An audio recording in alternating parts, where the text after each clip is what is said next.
Okay, everyone, this is my spoiler review of X-Men the Animated Series, Season 4, Episode 14, Bloodlines. This originally came out October 26th, 1996, and it was originally in Season 5, but now in the Disney Plus order, it is in Season 4. There's a cool little cameo we see in this episode where we see Blink for like a second, and no pun intended, but if you blink, you'll miss it. She's right at the beginning of the news broadcast. And we also see for the first time the Council of Friends of Humanity, which was really disturbing because the visual of it really does look like they're wearing hoods straight out of the KKK. So, pretty heavy duty to have that still in a kids show. But we're seeing the results of the information we got way earlier in this show about Graydon Creed, his real father, being Sabretooth, and having this mutant father now, they want to kick him out, even though he created Friends of Humanity. But their research shows, whatever that research is that they have, that he also has more mutant blood.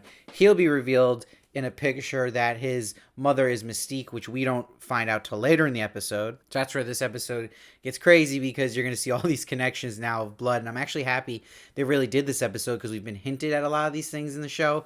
So to see it all connect and have a payoff was great. And I really like how they show contrast between Graydon's reaction to this, Mystique being his mom, and a Nightcrawler, and how they completely handle it totally different. But this is where Graydon will propose to the Friends of Humanity. If he brings these mutants to them, he could prove his loyalty, and they agree. And when the leader agrees, it's a nice match cut transition-wise from his face to the pumpkin. I really like that. Now we go to the X Mansion, and we see Wolverine is greeting trick-or-treaters on Halloween with a beast mask, which was great. But it was really cool little Easter egg that one of the kids has the original Daredevil mask as his costume. But you see, it's so funny that Wolverine just clearly doesn't like this holiday. He's like, the kids are dressing like monsters and mutants. Next day, they go back to normal. But what do? We don't get to do that. We stay the same. And I love he says at one point, a bunch of dime store demons, and on cue of him saying that, Nightcrawler appears, a mutant who looks like a demon. So he realizes he has received this letter, Nightcrawler, from, he can recognize the handwriting as his birth mother, and that if they don't come soon, they will hurt his mom. Whoever these people, the they is the mystery of this, but we know is Friends of Humanity and Creed. But Wolverine has a good line here. He's like, who'd have his pants in a twist over a blue-faced monk? And then Jubilee says, Nightcrawler looks a lot like Beast. Wonder if they are related. And Rogue goes, girl, that's as likely as Nightcrawler and me being kin. So they're obviously making a joke at the whole situation here. But it's interesting to even see Jubilee in this episode. I feel like I haven't seen her in the show for like a full season. So it was like nice to see her again. She has some really cool moments, and I really like the action they always use with her pyrotechnic ability. So I thought that was really cool here with the fireworks, especially when she was blowing off the jets later in the episode. I just feel like I totally forgot about the character. Now, Jubilee will open up to Nightcrawler about not knowing her true parents, and he tells her that God and friends will help with that. And she brings up how his mom, though, dumped him when he was a baby into this river, and she's like, aren't you mad about that? And he says he prays for the Lord to forgive his sins and the sins of others, even those that have done harm to him. And this is where Jubilee's like, wow, this religion stuff's intense. So it's true to the character of Nightcrawler. It works, and it's cool that they connected that with Jubilee not knowing her true parents. So I really like that. What I also really like is how they effectively, I think, use the action of Nightcrawler way better in this episode than his original episode he appeared in this show. Especially moments like when Jubilee knocks on the door at the hideout and Nightcrawler appears behind the guy and says Guten Tag and punches him. So they really took advantage of his teleporting capabilities throughout this whole episode in the action. Another great moment is Wolverine goes to Rogue, how is it over there?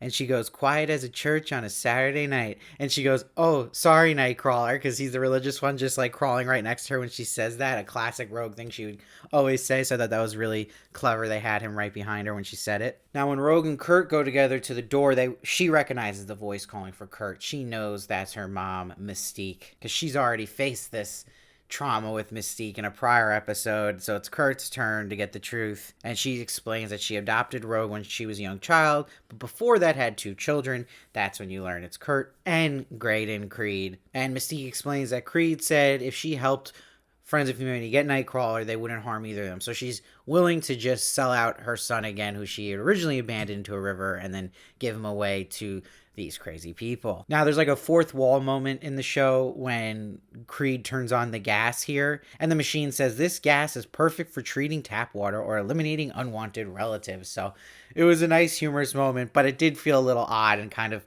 took me out of the episode for a minute where I actually didn't think that kind of humor was right at that specific moment and how intense the episode already was. I also love when they're trying to escape. At one point, Wolverine is leading the charge here, and Rogue's just in the background, and he's like, Rogue, get with the program. I thought that was so good. And we get to see Rogue swing a helicopter. She has this awesome moment where she's just toying with all these men in the helicopters. I love scenes like that with Rogue in the sky. So the gold of this episode comes when Nightcrawler is still looking for closure with his mom. He finds Mystique on the bridge, and she explains that his father was an Austrian count. Not handsome, but his money made up for that. At least she's honest. But her neighbors weren't pleased with her giving birth to a mutant son, so everyone found out her secret through this, and she resented him for that. And she's like, you were inconvenient. And this is where Nightcrawler is able to still say, I am sad for you. But she says, I am a shapeshifter and outcast, even among mutants.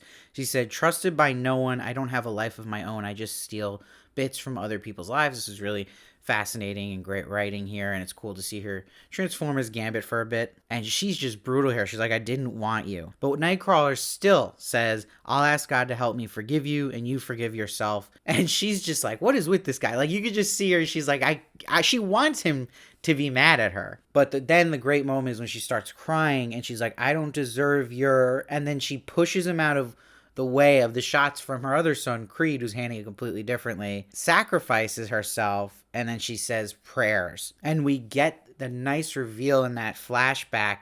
She was at least crying when she abandoned him into the river, so she wasn't totally heartless. And now she will go down a river. So I absolutely love this moment. I thought it was some of the best writing in the show, maybe the best writing in the show, which really brings this episode up for me. And then I love when Nightcrawler and Rogue are reflecting about it, and he says, why did she sacrifice herself for me? And Rogue says, you shouldn't be so hard on yourself, Preacher. This faith of yours has an effect on folks. Maybe you got through to her. And Nightcrawler says, God only knows, while we're seeing Mystique come out of the river still alive, crying.